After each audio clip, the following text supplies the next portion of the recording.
Good day mga boss, and today's video dito tayo sa loob and punta tayo sa labas kasi nga mag-unbox tayo nung mudguard na in-order ko. Yan, pakita ko sa inyo guys. And please like, share, subscribe sa aming YouTube channel. Pababa muna tayo.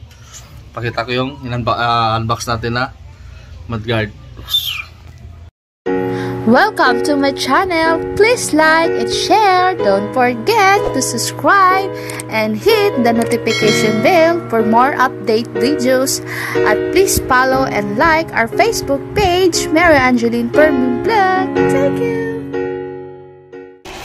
Yan guys, ito yung unbox natin ngayon na mudguard pang Sniper 150. Pero ano daw to guys, universal. Dumating lang to kanina. Yan. Mabilis ang content lang to. Ay, madali lang naman ikabit to eh. Ito lang patungan natin. Tapos sabog-sabog na yung box nya. Okay lang, pero sana kompleto. Importante dito is kompleto yung laman. Ito yung bukasan natin. Yan. Ito yung order natin. May kasama siyang 2 o 3 set na allen. Saka ginawa natin is block. Ano siya? CNC block. I-assemble pa natin to pag dugtong-dugtongin natin. Yung mga kasama niya guys. Bali wala yung ito lang yung hindi naka plastic. Sana kompleto naman para makabit natin. Tapos may mga kasama na siyang allen bolt. Hindi ko alam kung stainless, pero baka good quality naman. Then ito yung mudguard natin na halos wala na kasing option guys. Ganito lang pala ang design nya panlikod kasi laging batalsik to sa upo natin. And yung guys, i-assemble natin. Tanggalin natin ito lahat. Tapos natin ito.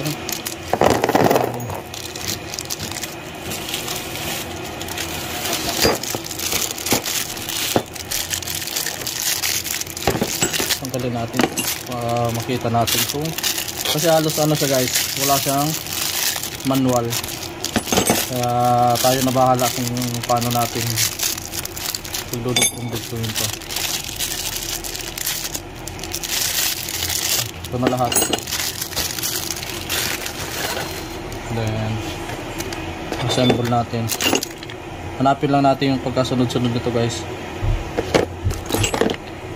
Okay, maya i-update ko na lang kayo. Simbolin ko muna yata. Yan guys, naikabit ko na. Then yun, start tayo dito sa ilalim. Dito yung bracket na maliit, yan bakal. Tapos ito yung medyo pabilog. Dandanin ko para masundan nyo yung pattern. Yan. Ito yung may pabilog. Kaya yung bracket na isa is ito, number 1. Ito yung bracket na maliit, isa. Tapos ito medyo may pabilog. Yan. Sundan nyo na lang. Tapos ito yung mga allen na ginamit guys. Yung pinakamaliit is dito sa body mudguard.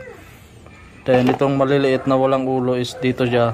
Adjuster yan dito sa unang bracket. Tapos yung pinakamahabang allen is ito. Dito. Dandaanin ko para makita nyo. Then dinugtong natin is ito. Ganyan siya. Para makita nyo guys kung paano yung pagkasunod-sunod ng bracket nga. Ito yung pangalawa. Ito. Post nyo na lang guys kung sakaling hindi kayo makasunod. Tapos yung isang maliit is ito. Yan. Hindi ko pa masyadong hinigpitan yan kasi i-adjust pa natin pagdating doon sa bolt. Then ito yung kakabit nyo sa ihi ng motor nyo. Yan, kabit ko na lang muna tapos pakita ko sa inyo guys pagkatapos. Yan. Yan guys, hanggang dito kasi yung talsik ng putik natin. Kaya sinapinan ko siya dyan. Oh no! Yan, kita nyo itim. Hanggang dito, yan o. Hanggang dito sa ilalim. Yan ang dumi natin. Kalalagyan natin ng mudguard extension. Yan. Dito natin sa kabila ilalagay. Yan guys, klasin muna natin. Yan guys, sa point na to is nakikita nyo, binabaklas ko na kasi luluwagan muna natin yung ihinang mo to, and dito natin to talaga dapat ilalagay. And sinubukan ko siya dito sa may left side banda ng motor, kaso ang problema ay di siya pantay sa bandang likod. Pag sinipat mo siya sa likodan, makikita nyo is tagilid siya na hindi siya nakasento sa gulong.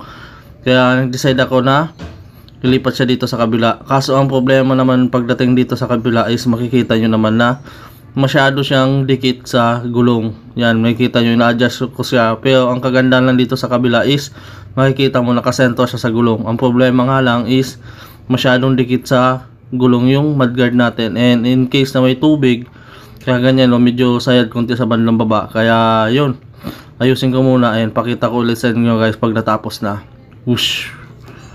3 weeks later. Nakabit ko na yung rear mudguard natin, tapos nagamit ko na siya ng almost 1 month bago ko siya i-upload ngayon kasi review ko muna siya. And ito yung pinaka final na decision ko. Dito ko siya linagay kasi once na ilagay natin siya dito is medyo malapit masyado dito sa gulong kasi naka 140/70 tayong gulong.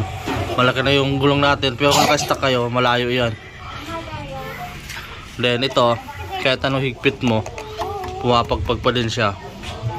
Yan. May advantage to, saka disadvantage. Saka advantage nito is yung talsik ng putik niya is hanggang dito lang sa may taas. Pasensya na kayo, daming bata dito na ano. Tapos hanggang dito lang siya, hindi siya umaabot yung talsik dito sa pinaka shock natin. Yun ang kagandahan dyan.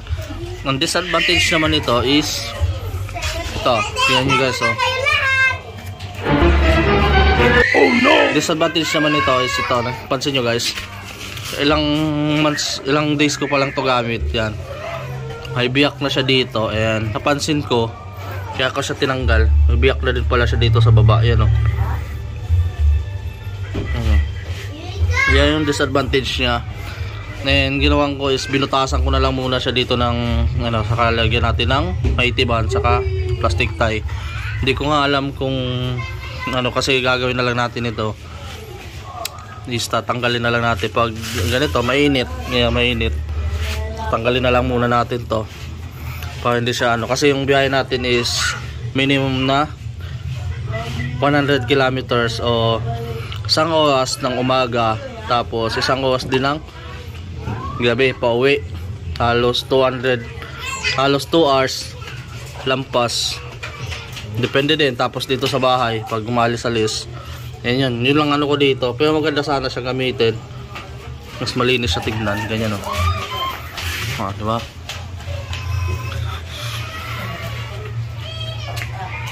Lagyan ko lang siya ng ano, sticker. To binili ko na lang, tapos mas sticker na to para maganda siya tignan. Dito sa side view, ganyan yung ano niya. Yan.